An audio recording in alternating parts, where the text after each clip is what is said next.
खुलुमबाय बड'लेण्ड रादाब नायगिरि बयनिसिमबो फुंबिलिनि गोजोन हामलायथि बावहरबाय। दिनै 16 मार्च 2025 इं मायथाइनि सानसेनि फानजामुथियाव थानाय राशिफोरखौ फरायथिनो लाबाय।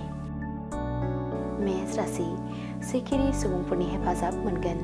खामानियाव गोसो होनो हागोन। सुथुर जोबस्रांगोन। वृष राशि साना गाज्रि बारलांगोन।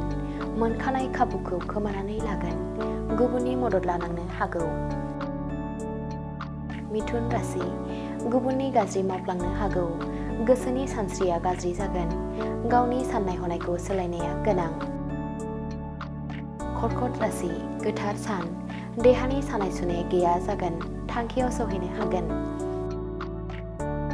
सिंह राशि साना गाहाम नङा। रांखावरिनि बेलायाव थगायजागोन। हालाय हाफाय जागोन। कन्या राशि आखायाव बायदि खामानि मावनो हानाय खाबु फैगोन। गावनि सिमांखौ जाफुंहोनायनि फारसे दावगानो हागोन। मोजां सान। तुला राशि साना गाहाम नङा। मावनो लानाय खामानिफोरा जाफुंसारनाय नङा। गुबुनफोरजों सुखु जायै जागोन। वृश्चिक राशि समाजाव मोजां मुं मोनगोन। बिमा बिफानि साननाय लुबैनायखौ जाफुंहोनो हागोन। गाहाम सान। धनु राशि मान होनाय मोनगोन। बयनिबो बोर होनाय मोनगोन। साना गोजोनै बारलांगोन। मकर राशि बेसेन गोसा मुवा बेसाद सोरजिनानै लानो हागोन। रांखावरिनि आंखाला दसे समनि थाखायब्लाबो जोबथ'नो हागोन। कुम्भ राशि फरायनायाव नोजोर लानांगोन। देहाखौ लोरबां मोनगोन। जानो लोंनो हायै जागोन। मीन राशि नखराव थासारिया गाज्रि जानानै फैगोन।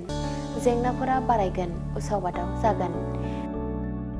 दिनैनि राशि फरायथिनाया एसेनोसै। बेजों लोगोसेनो दिनैनि साना बुहुमनि साफ्रोमबो सुबुंफोरनि थाखाय गाहाम जाथों बेखौ बड'लेण्ड रादाब नखरनि जानानै इसोरनि खाथियाव आरज गाबनाय थाबाय। थाखो 5 आरो मेट्रिक आनजाद उथ्रिसार जागोन फरायसाफोरनि थाखाय गोजोनथाव रादाब। गोनांथि आरो मोजां खाबुफोरखौ लानानै गुन गोनां सोलोंथाइ होनो नोंथांमोनखौ नेनानै दङ बड'लेण्ड स्टार एकाडेमि क'क्राझारआ। 2024 इं मायथाइयाव क'क्राझार थिथागुरि समबाय मावख'नि साखाथियाव गोदानै गायसनजानाय बड'लेण्ड स्टार एकाडेमि क'क्राझाराव 2025-2026 सोलोंथाइ बोसोरनि गोदानै मुं थिसननाया सोलिगासिनो दङ। बड'लेण्ड स्टार एकाडेमियाव 6 थाखोनिफ्राय 9 थाखोसिमनि फरायसाफोरा बर' बिजोङाव आरो 11 थाखोनिफ्राय 12 थाखोसिमनि फरायसाफोरा बर' बिजों आरो इंराजि बिजोङाव मुं थिसननो हागोन। बेनि थाखाय आर'ज बिलाइ आरो फान्डुलिपि बिलाइगासिनो दङ। 11 थाखोनिफ्राय 12 थाखोसिमनि फरायसाफोरनि थाखाय आखा-फाखा आरो रोंगौथि गोनां फोरोंगिरिफोरखौ लानानै साइन्स, कमार्स एन्ड आर्टस मोनथाम स्ट्रिमनि सायाव फरायसाफोरखौ गुन गोनां सोलोंथाइ होनानै बायदि बिथिंजों सोरगिदिं जौगाखांनाय लाबोनो साखाफारा क'क्राझारनि थिथागुरियाव थानाय बड'लेण्ड स्टार एकाडेमिया।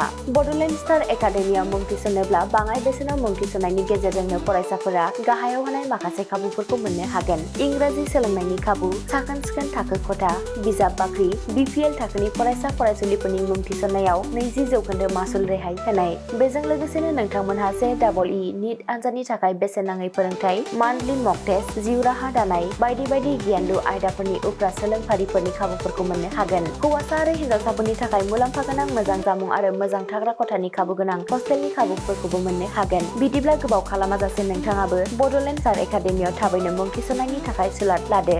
आबुङै मिथिनो थाखाय जानबुं अनजिमा 6000349997 एबा 7638008149 एबा 6003494371 आव फोनांजाब खालामदो।